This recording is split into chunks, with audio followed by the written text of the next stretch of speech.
शहजादी हसन बानू ने अपना तीसरा सवाल दरबार में बुलंद आवाज से पढ़ा। मोहब्बत की असल पहचान क्या है? क्या दिल की धड़कन, नरमी से बात करना, या सिर्फ किसी को चाहना ही मोहब्बत है? नहीं, हातिम ताई ने दिल में सोचा, यह सवाल लफ्जों से नहीं, दिल की गहराइयों से समझा जा सकता है। हातिम ताई फिर निकला। कई बस्तियों, जंगलों और पहाड़ों से गुजरता हुआ एक पुरअसरार गांव में पहुंचा, जहां अजीब सी खामोशी थी। लोग कम गो थे और चेहरों पर अफसुर्दगी छाई थी। जब हातिम ने वजह पूछी तो किसी ने आहिस्ता कहा, यहां एक प्रेमी रहता है, अंधा, मगर हर दिन सूरज निकलने से सूरज ढलने तक पहाड़ी की चोटी पर जाकर किसी का इंतजार करता है। हातिम चौंक उठा। वह उस प्रेमी से मिलने चला गया। वहां एक अंधा नौजवान बैठा था, ठंडी हवा के थपेड़े खाता, मगर चेहरे पर सुकून और उम्मीद। हातिम ने पूछा, क्या तुम किसी का इंतजार कर रहे हो? अंधे आशिक ने कहा, हाँ, सुमीरा का, मेरी महबूबा। वो वादा करके गई थी कि एक दिन लौटेगी।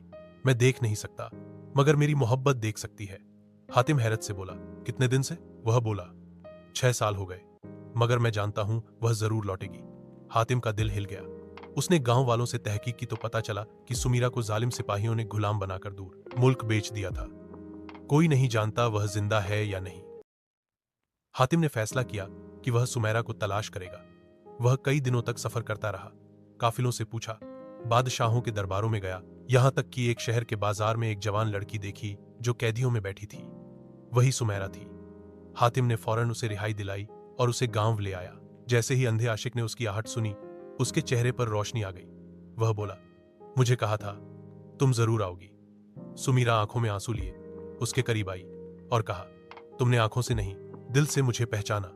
हातिम ने सब कुछ शहजादी हसन बानो के दरबार में आकर सुनाया और आखिर में कहा, मोहब्बत की असली पहचान यह नहीं है कि महबूब खूबसूरत हो या साथ हो, बल्कि यह है कि उसकी याद, उसकी वफा और उसका इंतजार इंसान को बदल दे, बीना बना दे, ख्वाह आंखें ना हो। शहजादी हुसन बानू ने अगला सवाल सुनाया, दुनिया की वो चीज बताओ जो नजर नहीं आती, मगर उसकी मौजूदगी से इनकार भी मुमकिन नहीं। दरबार में चमगोइयां होने लगे। कोई कहता हवा, कोई कहता खौफ, कोई मोहब्बत। मगर हातिम ताई ने सोचा, यह सवाल महज एक लफ्ज नहीं मांगता, यह किसी की खामोश चेख को सुनने का इम्तिहान है। हातिम ताई सफर करता हुआ एक सुनसान गांव पहुंचा, जहां हवा में गम की सी खुशबू थी। वहां एक छोटा बच्चा गलियों में भागता, हर राहगीर से एक ही सवाल करता, क्या आपने मेरी मां को देखा? मगर सब खामोश रहते। बच्चा रोज दरिया के किनारे बैठा रहता, मां की राह तकता। हातिम ने एक बुजुर्ग औरत से पूछा, बच्चे की मां कहां है? बूढ़ी औरत ने आह भरी, 1 साल पहले अकाल पड़ा।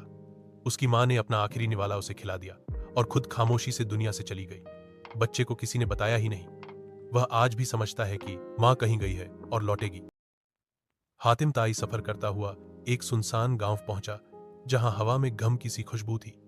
वहां एक छोटा बच्चा गलियों में भागता, हर राहगीर से एक ही सवाल करता, क्या आपने मेरी मां को देखा? मगर सब खामोश रहते। बच्चा रोज दरिया के किनारे बैठा रहता, मां की राह तकता। हातिम ने एक बुजुर्ग औरत से पूछा, बच्चे की मां कहां है? बूढ़ी औरत ने आह भरी, 1 साल पहले अकाल पड़ा। उसकी मां ने अपना आखिरी निवाला उसे खिला दिया और खुद चुपचाप दुनिया से चली गई। बच्चे को किसी ने बताया ही नहीं। वह आज भी समझता है कि मां कहीं गई है और लौटेगी। जब वह शहजादी हसन बानो के दरबार में वापस आया तो उसने आहिस्ता से कहा, वह चीज जो नजर न आए मगर मौजूद हो, मां की मोहब्बत, दुआ, रूह, एहसास, खुलूस, नियत, रब, सब इसी जुमरे में आते हैं। यह न तोले जा सकते हैं, न छुए जा सकते हैं, बस महसूस किए जा सकते हैं। शहजादी कुछ देर खामोश रही, फिर आहिस्ता से बोली, तुमने न केवल सवाल समझा, बल्कि उसका दर्द भी महसूस किया। शहजादी हसन बानू ने 5 सवाल पेश किया, ऐसी कौन सी चीज है जो जितनी बांटी जाए उतनी ही बढ़ती है? लोगों ने कहा, पैसा, खुशी, ज्ञान। मगर शहजादी ने कहा, नहीं, जवाब इतना आसान नहीं है, इसे समझने के लिए दिल से देखना होगा। हातिम ताई ने कहा, मैं इसे जिंदगी के सफर से तलाश करूंगा। सफर की शुरुआत में हातिम ताई एक ऐसे इलाके में पहुंचा जहां अकाल पड़ चुका था। खाने को कुछ नहीं था, पानी की बूंद बूंद तरसा करती थी। वहां एक छोटा सा काफिला था, कुछ यतीम बच्चे और एक बूढ़ा व्यक्ति जो उनकी देखभाल करता था। हातिम ने पूछा, तुम्हारे पास कुछ नहीं, फिर भी तुम मुस्कुरा रहे हो? बूढ़े व्यक्ति ने कहा, हमारे पास एक चीज है जो दुनिया का सबसे कीमती खजाना है। हम उसे हर रोज बांटते हैं और वो कभी खत्म नहीं होती। हातिम हैरान हुआ। वो क्या चीज है? 10 मोहब्बत का अमली मंजर बूढ़े ने मुस्कुराकर कहा। मोहब्बत, हम एक दूसरे के साथ प्यार बांटते हैं। कोई बच्चा रोए तो दूसरा उसे गले लगा लेता है। जब कोई बीमार हो, सब उसके लिए दुआएं करते हैं। हम एक दूसरे को संभालते हैं, हौसला देते हैं, प्यार देते हैं, और वह प्यार दिन ब दिन बढ़ता जा रहा है। एक छोटा बच्चा आगे बढ़ा और हातिम का हाथ थाम कर बोला, चाचा, आप भी मुस्कुराएं, हम आपसे भी प्यार करते हैं। हातिम की आंखें भर आईं। उसने अपनी तलवार, लिबास और सामान उन बच्चों को दे दिया और बदले में उस बच्चे को सीने से लगा लिया। जवाब की वापसी हातिम ताई ने हसन बानो के दरबार में आकर कहा, मोहब्बत वह एकमात्र खजाना है जो जितनी विभाजित की जाए उतनी ही बढ़ती है। यह दिलों को जोड़ती है, दुश्मनी मिटाती है और जीवन को खूबसूरत बनाती है। शहजादी हसन बानू ने सवाल बुलंद आवाज में सुनाया, ऐसा सच बताओ जो सुनकर इंसान का दिल दुखे मगर वही हकीकत का दरवाजा खोले। हातिम ताई ने सोचा, कभी सच शब्दों में नहीं, अमल में छुपा होता है, वह जो आईना दिखाता है और रूह को झकझोर देता है। हातिम एक ऐसे शहर पहुंचा जो बज़ाहिर खुशहाल था। शानदार महल, चमकते बाजार, मगर लोग डरे हुए, चेहरे उदास। पूछने पर पता चला, वहां का राजा बहुत घमंडी है। वह लोगों को तुच्छ समझता है और केवल झूठी प्रशंसा सुनना पसंद करता है। हातिम बादशाह के दरबार गया। बादशाह ने घमंड से कहा, कहो, मेरे जैसे उदार, बहादुर और महान बादशाह के लिए क्या लाए हो? हातिम ने अदब से कहा, मैं सच लाया हूं। बादशाह चौंक गया। सच? वह कैसा? हातिम ने कहा, तुम समझते हो कि रियाया तुमसे मोहब्बत करती है, मगर हकीकत यह है कि वह तुमसे डरती है, तुम्हारी इज्जत नहीं करती। तुम्हारा गुरूर तुम्हारी बादशाहत को खोखला कर रहा है। सच की चोट दरबार में खामोशी छा गई। बादशाह का चेहरा लाल हो गया। वह चीखा, यह गुस्ताखी है, मगर दरबारी और अवाम सब चुप थे। कोई हातिम की बात झुठला न सका। एक ज़ईफ फकीर आगे बढ़ा और कहा, यही वह सच है जिसे हम बरसों से दिल में छुपाए बैठे थे। आज किसी ने हिम्मत की है उसे जबान देने की। बादशाह की आंखों से आंसू बहने लगे। मैं इतना अकेला हो गया था कि सच सुनना भूल गया। जवाब की वापसी। हातिम ताई ने हसन बानो के दरबार में वापस आकर कहा, ऐसा सच जो दिल को जख्मी कर दे वही इंसान को जगाता है। घमंड, झूठे फख्र या खुद फरेबी से बाहर निकालने वाला सच तकलीफ देह जरूर होता है, मगर वही असल आजादी की पहली सीढ़ी है। जब शहजादी हसन बानो ने 7वां सवाल सुनाया, पूरा दरबार हमहतन गोश हो गया।